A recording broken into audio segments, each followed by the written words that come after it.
샘터 가족 여러분 안녕하십니까? 샘터지기 김덕겸 목사입니다. 영혼의 샘터 46번째 시간, 오늘은 주후 2020년 1월 6일 월요일입니다. 오늘 함께 상고할 본문의 말씀은 창세기 4장 1절에서 26절입니다. 본문 4장은 가인과 아벨에 대한 말씀인데요. 오늘 말씀은 가인과 아벨의 제물부터 시작을 합니다. 4장 3절에 보면 세월이 지난 후에 가인은 땅의 소산으로 제물을 삼아 여호와께 드렸고, 4절 말씀에 아벨은 자기도 양의 첫 새끼와 그 기름으로 드렸더니 여호와께서 아벨과 그 제물은 연락하셨으나 가인과 그 제물은 연락하지 아니하셨다라고 말씀합니다. 똑같이 가인은 자신이 지은 농사하는 것 중에서 가장 좋은 것으로 하나님 앞에 드렸고, 아벨은 자기가 치던 짐승 중에서 양의 첫 새끼로 하나님 앞에 드렸습니다. 그러나 성경은 말씀하기를 하나님께서 가인과 그 제물은 받지 않으시고 아벨과 그 제물은 받으셨다고 말씀합니다. 물론 이로 인해서 가인은 아벨을 향해서 분노하고 동생 아벨을 죽이게 되는데요. 우리는 본문 말씀 가운데서 성경이 강조하고 있는 것이 가인과 그 제물, 아벨과 그 제물이라고 하는 것입니다. 하나님께서 가인과 아벨이 드렸던 그 제물에 관심이 있었던 것보다는 하나님은 그들의 중심에 관심이 있었던 것입니다. 그래서 가인과 그 제물은 받지 않으셨고 아벨과 그 제물은 받으셨다고 말씀합니다. 제물의 종류가 문제가 아니라 제물을 드리는 자의 중심이 문제인 것입니다. 히브리서 11장 4절 말씀에서 히브리서 기자는 아벨은 믿음으로 가인보다 더 나은 제사를 드렸다고 말씀합니다. 여러분, 오늘날도 우리가 예배드리고 기도하고 섬기는 신앙생활을 하게 되는데, 하나님께서 관심 두시는 것은 우리의 어떤 외모라든지 형식이라든지 프로그램이 아닙니다. 하나님께서 더욱 중심을 두시고 관심을 두시는 것은 우리의 중심입니다. 중심이 있는 기도, 중심이 있는 예배, 중심이 있는 섬김을 하나님은 기대하고 계시는 것입니다. 여러분, 외모가 아닌, 겉으로 드러난 형식이 아닌 중심을 받으시는 하나님 앞에서 하나님이 받으실 만한 기도, 하나님이 받으실 만한 예배, 하나님이 받으실 만한 섬김이 있기를 바랍니다. 하나님께서 아벨의 제사만 받으시고 가인의 제사를 받지 않자 형 가인은 아벨에 대해서 분노를 하게 됩니다. 오늘 본문 8절에 보면 가인이 들에 있을 때에 그 아우 아벨을 쳐 죽였다고 말씀합니다. 가인 속에 있던 분노는 결국 아우를 죽이게 된 것입니다. 인간에게 있는 분노는 이와 같이 큰 죄, 심지어는 살인에까지 이르게 되는 것입니다. 하나님은 7절에서 이렇게 말씀합니다. 내가 선을 행하면 어찌 낯을 들지 못하겠느냐. 하나님은 분노하고 있던 가인에게 이렇게 말씀합니다. 내가 선을 행하면 어찌 낯을 들지 못하겠느냐. 선을 행치 아니하면 죄가 문에 엎드리느니라. 죄의 소원은 내게 있으나 너는 죄를 다스려야 한다고 말씀합니다. 아담의 타락 이후에 인간에게는 죄의 속성이 있습니다.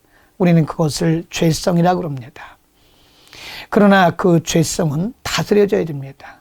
인간 속에 있는 죄성은 인간의 힘과 인간의 노력과 인간의 능력만으로는 불가능합니다. 우리가 예수 그리스도를 믿고 성령의 능력을 받아야만 우리는 죄성을 이기고 승리할 수 있는 것입니다. 죄를 다스리는 길은 말씀과 성령으로 충만하게지는 것입니다.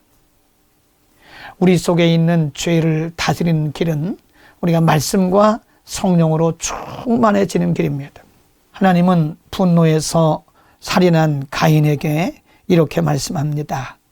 11절에 땅이 그 입을 벌려 내 손에서부터 내 아우의 피를 받았은즉 네가 땅에서 저주를 받으리니. 12절 내가 받가라도 땅이 다시는 그 효력을 내게 주지 아니할 것이고 너는 땅에서 피하며 유리하는 자가 되리라고 말씀합니다. 그것은 마땅히 죄에 대한 결과고 죄에 대한 하나님의 진노인 것입니다.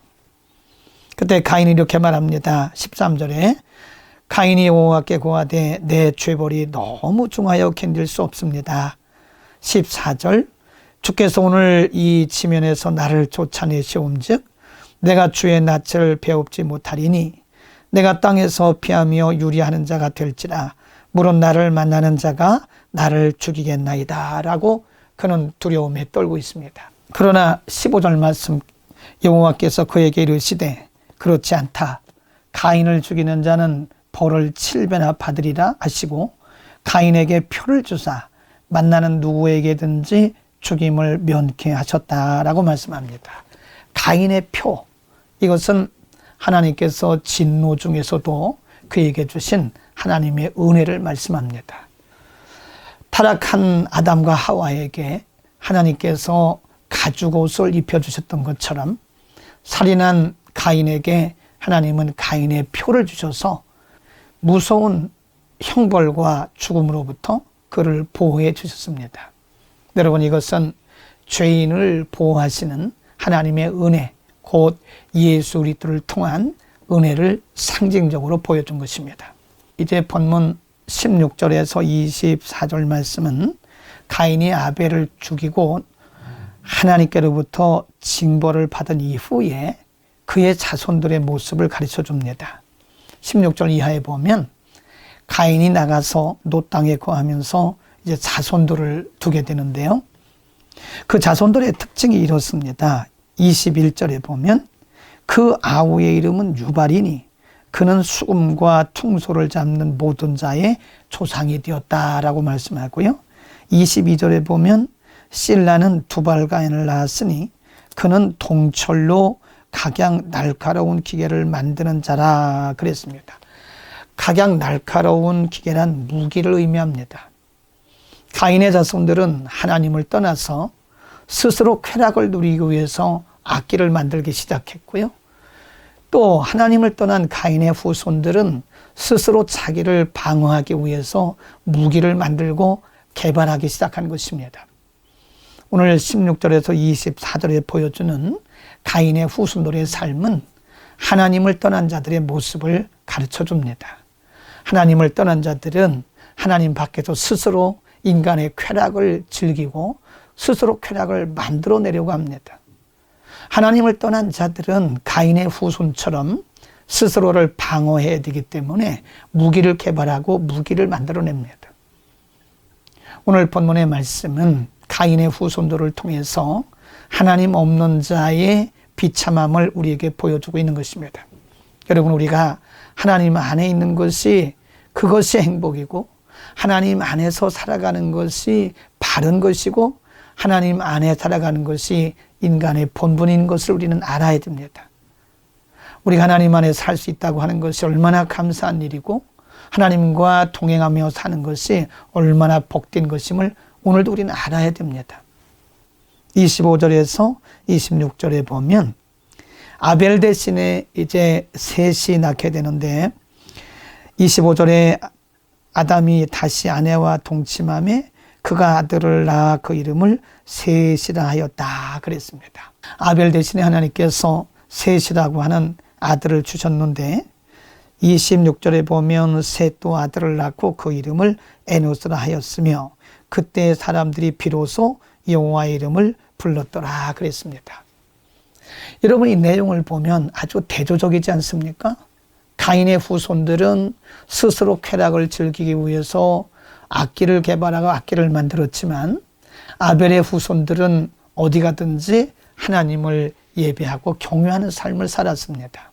이것은 이 땅에 두 부류의 사람이 공존하고 있음을 가르쳐 줍니다. 어떤 사람들은 하나님 없이 스스로 육체적 쾌락을 즐기며 스스로 자기를 방어하는 불안한 삶을 살고 그럼에도 불구하고 어떤 이들은 하나님 안에서 하나님을 섬기는 자로 하나님을 예배하며 삽니다. 여러분, 이 세상이 아무리 불의하고 죄악이 많아도 이 세상에는 하나님을 섬기는 하나님의 백성들도 있고 또 하나님을 떠난 자들도 있는 것입니다. 하나님께서 우리를 먼저 왜 부르셨을까요? 우리에게 주신 은혜만 누려서는 안 됩니다. 아직도 하나님을 알지 못하고 가인의 후손들처럼 육체적 쾌락과 스스로 자기를 지키며 살아가는 어리석고 불쌍한 영혼들에게 우리는 오늘도 생명의 복음을 전해서 저들도 우리와 함께 하나님과 함께 살아가는 삶을 살도록 우리는 전해야 할 책임과 사명이 있는 것입니다. 여러분, 이 세상이 죄가 간영하지만 하나님이 우리를 그 안에 살게 하시고 또 그 안에서 우리를 통해서 하나님을 증거하게 하심을 우리가 믿고 오늘 월요일부터 또 한 주간 우리의 삶의 현장 속에서 살아계신 하나님을 삶으로 증거하는 우리 모두가 됩시다. 김덕계 목사였습니다. 내일 뵙겠습니다.